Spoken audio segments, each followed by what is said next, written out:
Hello. I'd like to welcome you all this afternoon to Pearson's first LinkedIn Live. My name is Joyce Davis, and I'm the Director of Communications for Diversity, Equity, Inclusion, and Social Impact at Pearson. I'm speaking to you from a beautiful sunshiny day in metropolitan Atlanta. To be accessible, I will share that I am a Black woman wearing tortoise shell glasses and my favorite black and white flouncy blouse. And behind me is a wall that is a warm tan color. I am thrilled to moderate this discussion today because of the important topics we'll address around diversity, equity, and inclusion, particularly as it relates to some insightful research Pearson has released about women in the workforce globally. To go deep, we are joined by some fantastic experts at Pearson. Zenya Zelachevsky is one of our global research and insights leaders, and Dr. Florida Starks is Pearson's Senior Vice President and Chief Diversity Officer. Welcome to you both, and so glad to be in conversation with you about these timely subjects. To begin, we'd like to learn a little bit about each of you and your roles. Zenya, let's start with you. Will you please tell us a bit about yourself as well as your role in global research and insights? Hi, everyone. As Joyce mentioned, I'm Zenya Zelachevsky, and I sit on Pearson's Research and Insights team, which really means that kind of my day-to-day centers on understanding the world in which we operate, and especially for learners, what that means. And I mean learners at kind of every age and every stage. And so one way we do that is engaging with learners, surveys, et cetera. And actually the Global Learner Survey is one example of that. And that's what's kind of raised a lot of the topics today that we're going to talk about. I think other than that, the only other thing to add is I'm calling in from Denver, and I'm going to serve a little bit as the data nerd on this call, but also as we bring different perspectives, I think I'm going to serve as the lone millennial voice on this call. So hopefully that adds some depth as we hear from everyone. So thank you for having me. Awesome. Thank you, Zenya. Flo, will you share a bit about yourself and your role at Pearson, as well as our goals for diversity, equity, and inclusion? Yeah, happy to. Thanks so much, Joyce, and pleasure to be part of this great conversation. I'm Flo Starks, and for visual identity, I'm a 50-year-old Black woman. I'm also a mother, a sister, an aunt, cousin, and friend. Today, I'm coming to you live from New York, where I'm wearing a brand new blue jean jacket that I already adore and love so much. And I like to say that I wear the hottest glasses this side of the Mississippi. And so whether you're tuning in live or you hear this on the broadcast, I'm so happy that you all have tuned into this discussion as I just celebrated my 8-month milestone with Pearson. And I come to the organization with a wealth of HR experience, more than 20 years. And for me, I'm responsible for the diversity, equity, and inclusion agenda. And in that, I work with our board and significant number of leaders across the business in order to co-create strategies that build workplace inclusion and really focus on how we can increase our diverse representation. And that focuses on a number of diverse dimensions. One that I'm excited to talk about particularly today, in the intersection of that identity, those who identify as women. And our goals focus on 4 very specific areas: recruitment, promotion, one area. We also focus keenly on retention, because it's not enough to bring good people into the organization and promote the great talent we have already, but we want to find the ways to ensure that we're keeping that great talent. And then we're also focused on ensuring that we build inclusive culture, and that we focus on that through learning and really leaning into our ESG strategies, where Pearson is committed to be a company that leads responsible and absolutely ensure that we're being a great corporate responsible neighbor. So I'm excited about this discussion, and let's get into it. Awesome. Awesome. Thank you so much, Flo. I'll just give a little background. As I shared earlier, we are going to focus our discussion on Pearson's recent Global Learner Survey results, which are all about women in the workforce. Now in its 3rd year, Pearson's Global Learner Survey is the leading poll of learners on education issues in the world. It offers a deeper understanding of trends in education and provides key data to help further discussions on many important issues. Pearson has released 3 global learner surveys since May of 2001 around the topics of the resilience of students during the pandemic, equity in education, and most recently, women in the workforce. The last survey was fascinating, as one of the most significant outcomes we found after reviewing responses from 6,000 women around the globe, from India, China, the US, the UK, Mexico, and Brazil, is that 90% Nearly almost every woman that responded are planning to take action to alter their career paths. Even just this morning, I happened to be listening to the media outlet Marketplace, and they reported that the platform we're on now, LinkedIn, said they have never seen this many career transitions at this rate in its history, nodding to a 50% increase in career transitions, and that women are experiencing 10% more, career changes than men. This is part of the conversation around the great resignation we've been hearing a lot about in the US. As you can hear, I am excited about this discussion. But right before we get started into the data, I do have one request for the audience. As we get into the conversation, we'd love to have you engage with us, sharing your thoughts, your feedback, any questions that you have in the comments. You may want to review and respond to comments from other attendees as well, so we're all learning from each other, which is the Pearson way. While you were sharing in the comments, I would love it if Flo would provide us with insight, especially through diversity and equity and inclusion lens, about how her work in DE&I intersects in practice with this topic, women in the workforce. Yeah, it's such an integral topic. And one of the things that I'm most proud of at Pearson is that we focus on a number of diversity benchmarks, both globally, and then we dig in across regions, because certainly diversity shapes up differently in many areas across the world. And so when we think about women in the workforce and how this work intersects with our strategy and what it is that we need to be able to bring to light, is a greater understanding of women in the workplace. And one person that I absolutely adore, and we lost this great leader, Ruth Bader Ginsburg. Ruth mentioned that women belong in all places where decisions are being made. And while women make up globally the majority of the population, while we see even within our own Pearson population that we have a great number of women that absolutely outpace those who identify as men, we have areas of opportunity. And because of these areas of opportunities, Pearson is committed in two very specific areas as it aligns to our strategy. And that is, again, building that inclusive culture and increasing diverse representation. Women are included in this conversation. So a couple of points that really help us connect some dots here. In order for us to excel in many companies, people who own companies, people who work for organizations that are joining this call today or who will be listening to a rebroadcast at some point, we have to know that to excel, we have to be consciously inclusive of the people who identify as women. And why do we do that? Well, because statistically, we know that women's equality adds trillions to GDP. We know that based on current trends, you mentioned the number of people who are departing the workforce in droves, millions of people globally who identify as women who've left the workforce in the past year. That number continues to excel or increase. So if we stay on this current trajectory, this trend means that trying to get to greater gender parity is going to take us over 100 years. And I would venture to say, those of you who are on the call, you can pop in the chat pod, who's down with that? We're not down with that. And so when we think about what we focus on, it's important that we are aware of these trends. We're listening to women's needs, that we take action though. And that action means that we ensure access to training. That's built into our strategy. We focus on closing that tech skills gap and opportunity gap, because we know that one way to advance the workforce is to ensure that we have women represented in spaces that they are less represented in today.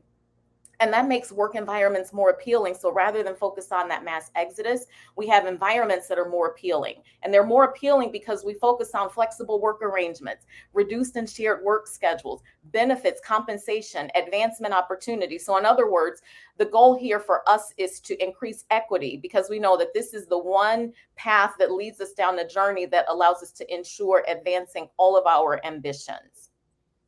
That is an incredible lead in to the survey data for this topic, advancing equity. That's exactly how we needed to frame the beginnings of this conversation. So thank you, Flo. I'd love for each of you to speak to how disruptive the pandemic has been to those who identify as women in the workforce, and what women are planning to do differently as they look ahead. Zenya, let's get started with you.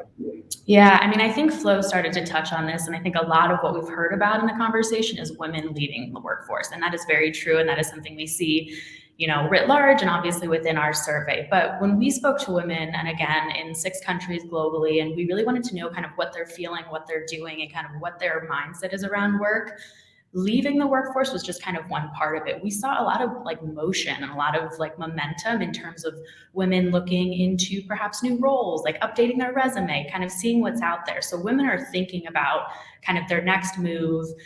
We saw that nearly half of women plan to change careers in the next 6 months, which is crazy when you think about that. So there is a lot of momentum here as women are trying to figure out what they want.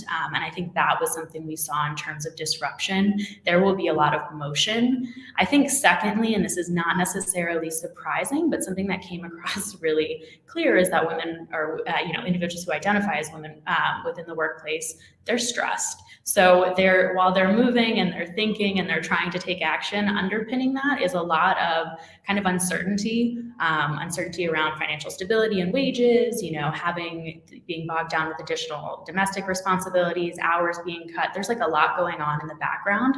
And so I think those are kind of two really important lenses to have in mind when we think about the size and the scale of the disruption that we're kind of seeing right now. So from my perspective, at least, that's kind of what really stood out to me.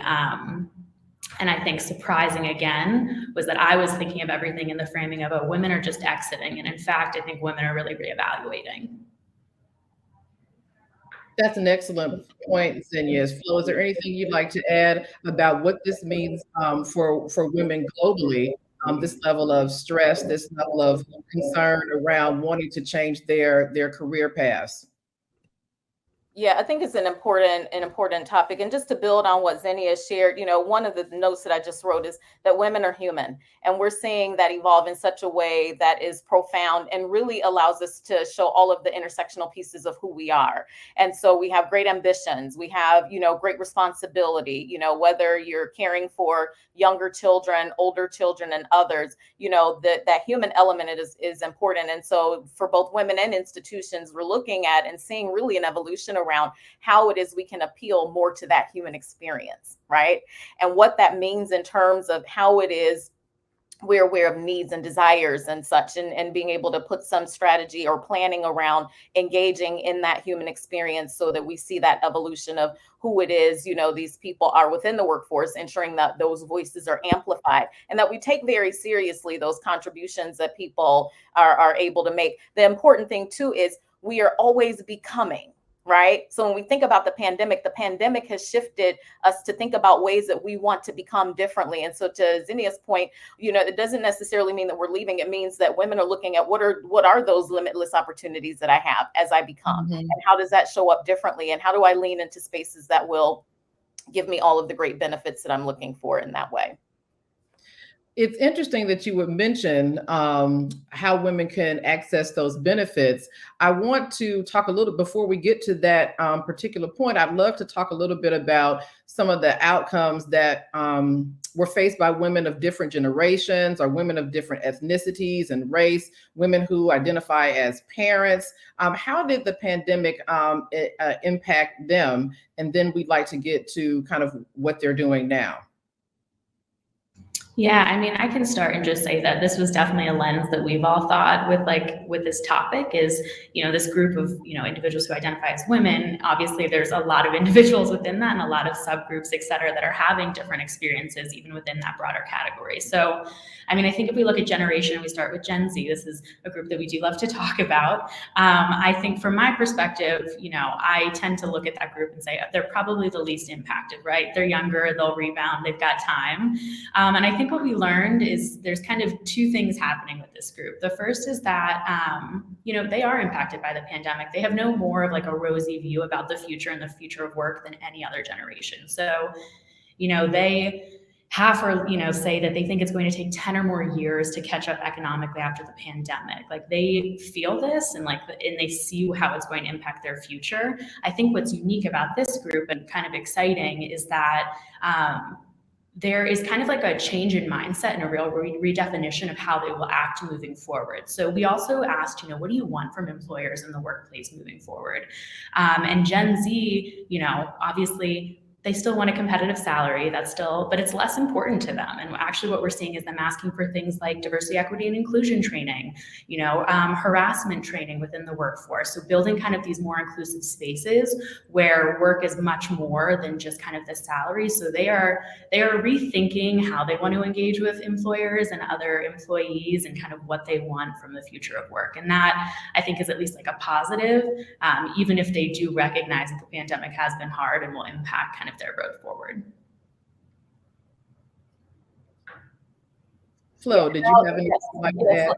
I'd love to jump in, and I almost think I had that Flo, you're on mute moment. And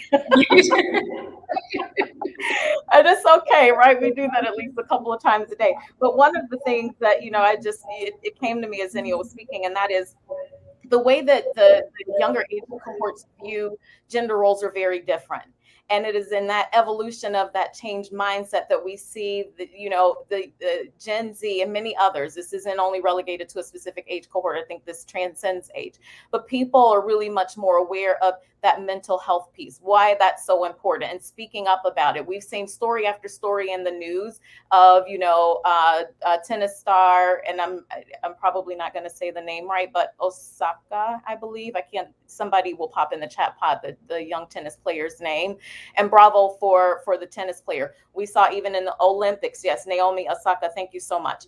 And also we see, cases where people have said, I'm going to take a back seat and take care of myself. We see more and more of that happening. It's very important that organizations are in tune to that and can think about what are ways that we can provide these flexible benefits. How can we hear from our team members across the organization, no matter what size the organization is, and really key into the needs of not only generations, but the people, the humans at the center of that discussion. And because choice becomes one of those evolutionary dependencies that we see, then it's important that organizations and individuals are in tune to how we share that information, so we absolutely have that opportunity to get those needs met. Speaking of getting needs met, let's talk a little bit about what women want, what they want more from employers. Women who have childcare responsibilities, who may have seen some of those disappear, or they've had their hours cut, or they're not able to work remotely, even including training that they're interested in for their upskilling and reskilling. What are women saying they want more from employers? And either of you could answer. Yeah, women want more of everything, right? People who identify as women want more of everything. We want more visibility, right? Women want more opportunity for that, just that opportunity for career advancement. Women want more opportunity to be seen in spaces where perhaps women have not been seen in. It's absolutely amazing. A quick anecdote. At this point in time, it's 2021, and we're still so surprised when a woman is appointed the role of a CEO, or a woman is appointed the role of a CFO. And shout out to our own CFO, Sally Johnson. And we have a team of spectacular leaders. Our CLO, Chief Legal Officer, is a woman. Our, chief communications officer, right, and responsible for even marketing, is a woman. So women want more opportunities. And when we think of how it is we're able to distill those desires, it's incumbent upon us to be able to listen, right? Because women want to be heard. It's incumbent upon us to make sure that there is some planning towards how you can navigate and get the support you need. We talk often about sponsorship and mentorship. Women want much more of those types of opportunities to be in spaces because someone has introduced them before they even make it to that space physically themselves. And don't take that literally, anyone, because we work in these virtual spaces, but there are meetings that today some women are not in, that someone has stepped into and said, hey, you got to learn about Joyce because Joyce is fantastic. You got to make sure that you connect with Joyce because she can bring all of this great value to your business. Zenya, what do you say? Yeah, I mean, I think you hit the nail on the head that it's everything. And I think, speaking as a woman in the workforce, I too want everything from my employer and all these opportunities. I think there's the discussion around, again, representation and having a space and like feeling like there's a space that you can get involved. That is definitely part one. And it's like that emotional component of it, and just like that psychological freedom and safety. Obviously too, there are some like tangible things that women just need to be able to engage, right? So we know that like as you mentioned, parents with children at home, they need a little bit more support, maybe a little bit more flexibility. We know that women need childcare options so that they can go back to work. So I think it's twofold. And as we kind of look forward, we need to be paying attention to both. We need to create the spaces, but we also need to make sure that we remove some of the roadblocks for women to even be in those spaces. And I think like those needs can look a little different across generation. And again, if you have children at home or not. But I think one thing we're seeing across all is this need for flexibility and just giving people a little bit more space to kind of bend and flex with the way they work and the way they live to make sure that we're all involved and kind of and able to get involved. Those are great points, Zenya. Before we leave talking about the different identities of women and how they experience or how the pandemic impacted their work life, I did want to just ask a bit about women of color. They had some of the more challenging aspects happen to them during the pandemic. But there's a really good data point around 10% of Black women and 10% of Latinx women are interested in becoming entrepreneurs. Out of the 6,000 respondents we received, so many want to become entrepreneurs. What are the thoughts you have behind this particular data point? Yeah, when I look at that data point and when I hear about, the desire for women of color to start their own thing, a lot of that really then begs the discussion around, well, why is that? And we know that at least one of those answers is that, quite honestly, there are some women of color who don't see organizations providing that access to those opportunities within a company. And so rather than invest decades upon decades, we hear tons of these stories. Myself, I spent over 22 years in an organization. That's typically, unheard of. And I remember 2 years into that journey, speaking with the company president at the time, very small wireless carrier in the Midwest, that said, hey, I've done, customer service, I've done retail sales, I've done business sales. What do you think I should do? And the guy looks at me and he says, quit. And if I apply that to what's current, then I didn't understand why he told me to quit. Today, we see the reason why people quit, because there could be an opportunity elsewhere, or there could be an opportunity that you create for yourself that allows you access to all of those desires you have that, are a part of your own career trajectory. And so when we think about, the problems that have been exacerbated by women that have been exacerbated by the pandemic that impact women of color, a lot of them have made the decision to do their own thing. And we can see in the world around us that, social media influencers, I'll give a quick nod to Tabitha Brown, everybody's cousin and everybody's famous auntie, who started very small on a YouTube channel and now is being endorsed by, all sorts of companies. You have to wonder if Tabitha would have garnered that degree of notoriety, that degree of success, had stayed in whatever job it was that she had early on in her career. And so I think that, there are a lot of Black identities, people of color, Latinx, Asian, Indigenous people, you name it, that are taking their own careers and making opportunities for themselves. And I just add that, like, obviously the idea of kind of taking that onus and like having that ambition to do your own thing is exciting. But I think, to Flo's point, it does heart the question. I mean, are women not getting what they need from employers and the workspace, that they have to do something else, whether or not, that would have been their natural choice? And I think, especially you asked about kind of women of color, one thing we see and we're hearing is that, they, especially as a result of the pandemic, think that like there's less opportunity for them to grow in their current workspaces from a promotion standpoint, from an earning standpoint, et cetera. And so when you see that and you feel that, naturally it's okay, well, what else can I be doing for myself? So I think that is kind of fueling some of this entrepreneurship, which in and of itself is good, but it also brings us back to, okay, what do we need to be doing to addressing within the workplace so people don't feel like they just have to figure something else out? Yeah, that's a really critical point, because, what we don't want is for people at the end of this call to say, hey, Flo said quit. Or Zenya and Joyce said, quit your job. That is not what we mean, people attending this meeting. What it does mean is that there are opportunities should you be interested to go down that path. I am a firm believer, and I remained in corporate, functions for several years after I was told to leave, because that was my choice, right? But like I mentioned, I understand the reason behind that messaging. But we do need those valid and those very credible people within organizations, women who can still mentor, sponsor, advocate for other women in the workforce. So we certainly think that there is a great need for that entrepreneurial spirit. We also, though, want to focus on ensuring more so that organizations are doing what they can to make space for all of those needs that Zenya mentioned, so that if today you don't see yourself on a trajectory for a role with advanced or increased responsibility, that organizations are considering that and finding ways to build that talent pipeline and build very specific career mapping, have very specific performance conversations, and build that talent intimacy so that people can see themselves progress throughout organizations if they choose to stay in that environment. That is a great point that brings us to our next question, to dive deeper into considering what the implications are for employers. What will they need to consider and why in terms of retention and recruiting? Let's talk a little bit about kind of specifically what employers need to be thinking about around those specific topics. So I'll let you lead on this one. I know you're thinking about this a lot, and actually I'm interested to hear all that Pearson's doing in this realm.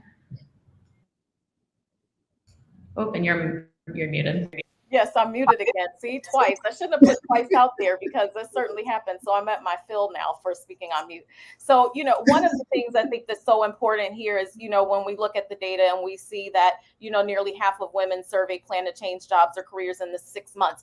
That's a good data point. But what further does the data show around what that plan is after that 6 month and what that 48% of people are going to do? So for Pearson, what we really do try to focus on is listening to employees and listening to employees through formal listening sessions, informal listening sessions, one-on-one meetings, ensuring that we're opening that dialogue in ways that we never have before, so that we really do start to have some synergy around understanding what's happening in the business, and more so understanding then what we can do with the information we have, so that, again, as I mentioned, we can really control that, or control is not a good word, more influence that sphere of where is our bubble of being able to make a difference. And so I think it's important that as we identify what employers can do, you got to understand your workforce, right?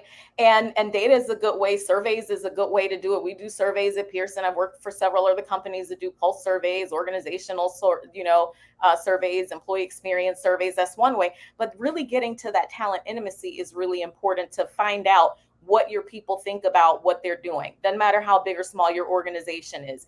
And then once you find out, and we know that a lot of people who identify as women are looking for ways to improve their professional skills. They're looking for ways to get more visibility. They're looking for ways to not only have that mentorship, somebody to talk to, but they also need that sponsorship across the business. Who's going to be, really helping me on this career trajectory once I've identified my career vision, what my career branding statement is, what it is I can do to think differently, and ultimately be able to use that dynamic skill mapping to say that, okay, team member, although you've grown up professionally in 5 years in one particular business function, but you have ambitions to work in another part of the business, then how are we having those conversations and bringing about change that makes that possible? I think those are some of the things that employers can do. And it all starts with listening, but it also starts with, employers identifying what are those benchmark studies that you can leverage to boost innovation? What are some of those things that organizations can do?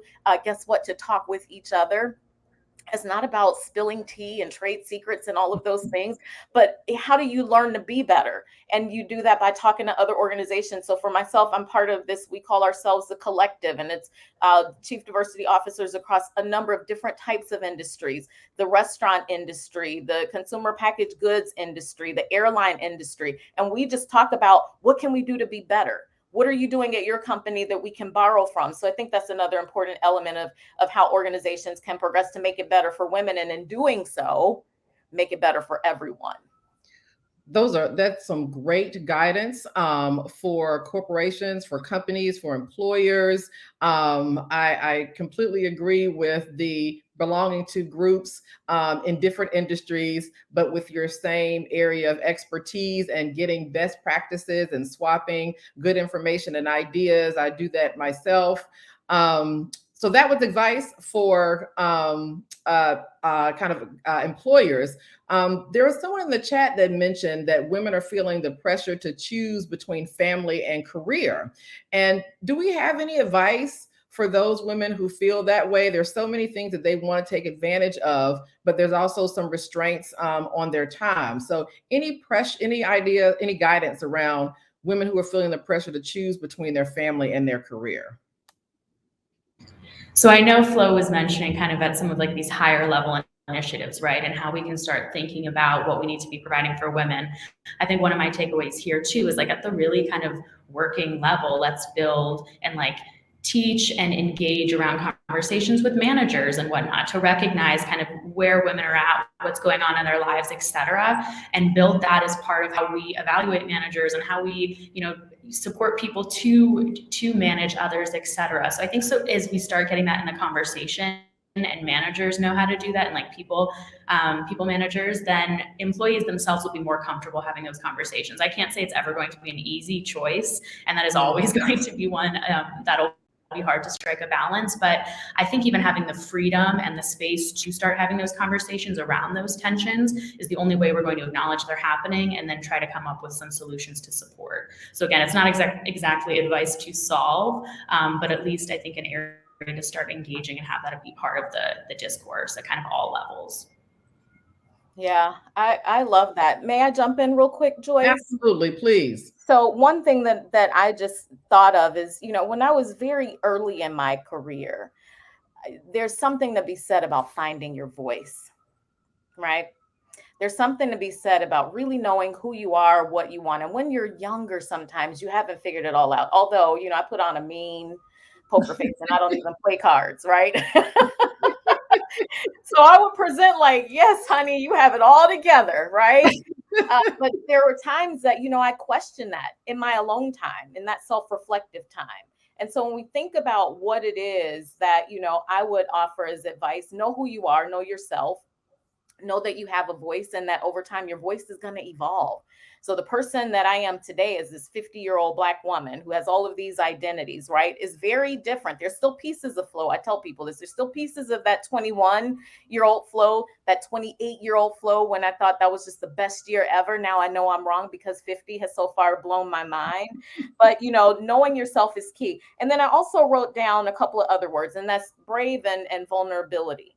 We got to be brave and courageous and, know that, to Zenya's point, the organizations can evolve and create these environments where it's a fertile situation where you can be yourself and you have all of these resources. But we also have to walk bravely into those spaces to say, well, what you've created is great and I don't take away from it. Here's also what I'm looking for. This is what I need. And got to be brave and vulnerable to be able to communicate that. And then fourth, I'll mention, we're all intersectional. And in that intersectionality, we have to know that there's also an intersectionality between work and life, right? And not that there's necessarily a balance that we have to strike, but we have to know how to navigate and manage that intersection. And in doing so, I think it's important for us to understand that, you can have it all. But if someone says you can have it all, but maybe not all at the same time. So that's what I would offer. Speak on it, Flo. Yes, I am in complete agreement with not being able to necessarily have it all at one time, but definitely being able to have it all. I just wanted to add one element there, and that is, I think it's important to listen to yourself too, and to listen to your body and to be in touch with those little inside voices that are repeating things to you. That's your gut telling you to pay attention to whatever it is that's going on in your life that's got you distracted. That might be the thing that you need to pay attention to, whether it's work or whether it's family. So listen to yourself. We have really flown through our time together. We are actually headed into our last question, but we will continue to have the conversation in the comments. So please continue commenting, and we'd love to look at your questions and think about them as we think about our next LinkedIn Live or our next communications that we're developing. So for our last question, it's for both our panelists and our audience. I'd like to ask you about your workplace experiences. What has a boss or employer done that has most supported you as a working woman or a parent? We'd love for you to share your experiences in the comments. And Flo and Zenya, do you have examples from your work life that you can share? I do. So I'll kick it off on this one. So I think it falls under the category of having others in the workplace that are there to support you, sponsor you, et cetera, and guide. I think especially, so this is one of my first jobs. I had a male boss actually. And so I was in a role where I was consulting and I had a lot of clients, most of which were older men, to be perfectly honest. And I was usually the youngest in the room and the only female. And he noticed and said, I feel like you lose your voice in that space a little bit. You kind of naturally quiet yourself. And we need to work on this because what you have, you need to, I hear you speak and what you have to present, and I need them to see this too. And so, I think he brought that to me proactively and then kept putting me in situations and kind of places and spaces where he really kind of advocated for me to be kind of that lead and provide that feedback and like give me that space to grow into that voice. And again, I think like those moments are invaluable. Those things that I wasn't even, I might have been feeling but not recognizing for myself, and then having someone else recognize and support that. And that's something that I'll bring forward and think. So we need more people like that, but it's important to have that space where others are kind of advocating for you, helping you, recognizing where you may need to grow and or have opportunities and really pushing you forward. I love that, Zenya. And it really does speak to the power of allyship and having those male allies, because it's so key, right? It's so key to our development and our improvement. And I have a story that I talk about quite often about a similar situation where it was a male ally that instructed me that, you know what, you need to be humble and you need to be able to chase impact. And so I've leaned into that for over 20 years in my professional career. I also, if I think about one of my identities, I'm a woman of faith. And I remember more recently, I was in a meeting at a former company, and I call her my grand boss. My grand boss said to me, as we were talking about just working through some things. And she said, well, Flo, I'm going to tell you what someone told me many years ago. And she said, if you're going to pray, don't worry. But if you're going to worry, just don't pray. And I thought, you know what, that's so key, right? And so, I believe that, in my own faith, that prayer changes things. And certainly, whatever religion you practice, whatever faith you practice, or if you don't practice at all, whatever that thing is that you meditate on comes to pass. And, that's all about attracting what it is you want. I'm a vision boarder too. And so I think that, from all of the experiences that I've had, the pieces, parts of my identity come through great instruction and counsel from important people in my life, and one that really does lean into ensuring that I'm always focused on what I want the outcome to be. And when I'm focused there, then I'm much more apt to be able to achieve that thing rather than focusing on all of the other negative things that sometimes our brain just likes to lean into more so. I'd leave the audience with just that, focus on whatever it is you want to attract to yourself by whatever way you practice, attracting those things to you. That is such a beautiful way to end our discussion. Both wonderful examples and takeaways from Flo and from Zenya. It looks like we've come to the end of our time together. What a robust and insightful discussion. Thank you, Flo and Zenya, for letting us pick your brains today. And thank you to all who have tuned in to learn more about this very important topic, how women are faring in the workplace during the pandemic and the actions they are taking to advance their careers and secure the bag, as some in Gen Z would say. We love to keep the conversation going with you in the comments, even if it's after this live event is over. So please continue to comment. And also know that the recording will be available on LinkedIn for replay shortly. If you'd like to learn more about the Global Learner Survey, more about this topic and others, please visit us at Pearson.com, where you will be able to find more information. To round out this year's surveys, we'll release another next month. We are also beginning to plan for our next set of surveys in 2022. So please let us know in the comments about topics you might like for us to explore in surveys related to lifelong learning. While this was Pearson's first LinkedIn Live, it will not be our last. We will have more discussions based in our commitment to the value of learning at every stage of life. Do you have a good idea for a topic we should address in our next LinkedIn Live? We invite you to follow Pearson on LinkedIn and across social media and share those ideas with us. Again, thank you so much for joining us, and we look forward to having another great conversation with you very soon. Enjoy your afternoon.